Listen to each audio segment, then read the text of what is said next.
കാവ്യ മാധവൻ ദിലീപിനെ കല്യാണം കഴിച്ചതിന് ശേഷം ഒരുപാട് ആരോപണങ്ങൾ ഇങ്ങനെ വന്നിരുന്നു. കാരണം കാവ്യ മാധവന് വലിയ സ്വത്തൊന്നുമില്ല, കാവ്യ മാധവൻ്റെ പണങ്ങളൊക്കെ ആദ്യത്തെ കല്യാണത്തോടു കൂടി പോയി, അവരുടെ സ്വർണങ്ങളൊക്കെ പോയി എന്നൊക്കെ തരത്തിൽ.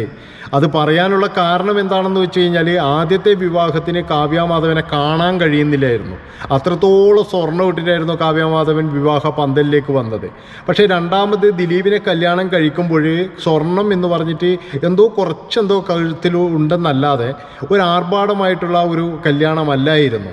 അതുകൊണ്ട് തന്നെ എല്ലാവരും പറഞ്ഞ ഒരു കാര്യമുണ്ട്, കാവ്യ മാധവൻ പാപ്പരായി, കാവ്യ മാധവൻ ഒന്നുമില്ല, അവരുടെ വീട്ടിലും ഒന്നുമില്ല, ഇനിയിപ്പോൾ ദിലീപ് അധ്വാനിക്കുന്ന പൈസ മാത്രമേ അവരുടെ കയ്യിലുള്ളൂ എന്നുള്ള തരത്തിൽ ഒരുപാട് ഗോസിപ്പുകളും കാര്യങ്ങളൊക്കെ ഉണ്ടായിരുന്നു. ഇപ്പോൾ ചുരിദാർ വിറ്റിട്ടാണ് അമ്മയും മക്കളൊക്കെ ജീവിക്കുന്നത് എന്നുള്ള തരത്തിൽ വരെ. അതായത് ഇവർക്കെന്തോ ഒരു ഓൺലൈൻ ഷോപ്പുണ്ട്, അതിൽ തുണിക്കച്ചവടമാണ്, അങ്ങനെയാണ് ജീവിക്കുന്നത് എന്നുള്ള തരത്തിൽ ഒരുപാട് ആരോപണങ്ങൾ ഇങ്ങനെ ഉണ്ടായിരുന്നു. അപ്പോൾ അതിനൊക്കെ മറുപടി പറയാനോ അല്ലെങ്കിൽ അതിനെതിരെ പ്രതികരിക്കാനൊന്നും കാവ്യമാധവൻ ഇതുവരെ പോയിട്ടൊന്നുമില്ല.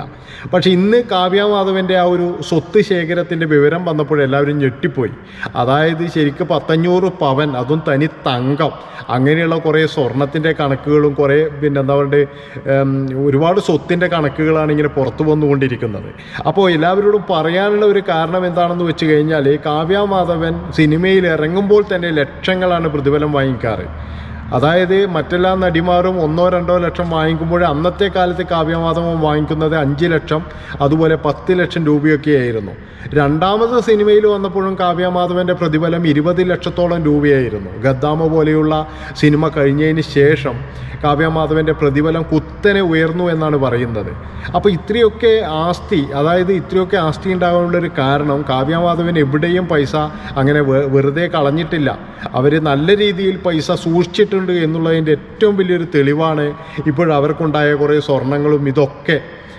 അപ്പോൾ ഈ ദിലീപ് ഒരിക്കലും അങ്ങനെ ദിലീപിൻ്റെ സ്വത്തോ അല്ലെങ്കിൽ ദിലീപിൻ്റെ പൈസയൊന്നും മോഹിച്ചല്ല കാവ്യമാധവൻ ദിലീപിൻ്റെ കൂടെ വന്നത്. അല്ല, ദിലീപിൻ്റെ സ്വത്തുമല്ല ഇതൊക്കെ കാവ്യമാധവൻ സ്വന്തം ഉണ്ടാക്കിയത് തന്നെയാണ്. ദിലീപിൻ്റെ സ്വത്ത് ഇപ്പോഴുള്ള മകൾക്കും അതുപോലെ തന്നെ മീനാക്ഷിക്കും അവകാശപ്പെട്ടത് തന്നെയാണ്. അതുമാത്രവുമല്ല, ദിലീപിൻ്റെ സ്വത്തിന് കൃത്യമായിട്ടും അവരുടെ സഹോദരങ്ങൾ എല്ലാവരും അവകാശികളാണ്. മഞ്ജു വാര്യരും അവകാശിയാണെങ്കിലും മഞ്ജു വാര്യർ ഒന്നും വേണ്ട, എൻ്റെ വീതവും കൂടി എൻ്റെ മകൾക്ക് കൊടുത്തോളൂ എന്ന് പറഞ്ഞിട്ട് പോയ ഒരു വ്യക്തിയാണ്. അതുകൊണ്ട് മഞ്ജു വാര്യർക്ക് ഇതിൻ്റെ അകത്ത് കാര്യമായിട്ടൊന്നും കിട്ടത്തൊന്നുമില്ല. ഏതായാലും കാവ്യമാധവൻ്റെ സ്വത്ത് വിവരങ്ങളും കാര്യങ്ങളൊക്കെ ഇന്ന് കണ്ടിട്ട് ആരാധകരുടെ കിളി പോയിരിക്കുകയാണെന്നേ പറയാനുള്ളൂ. അവരൊന്നും വിചാരിച്ചിട്ടില്ല ഇത്രയും വലിയൊരു പണക്കാരിയാണ് കാവ്യ മാധവൻ എന്നുള്ളത്.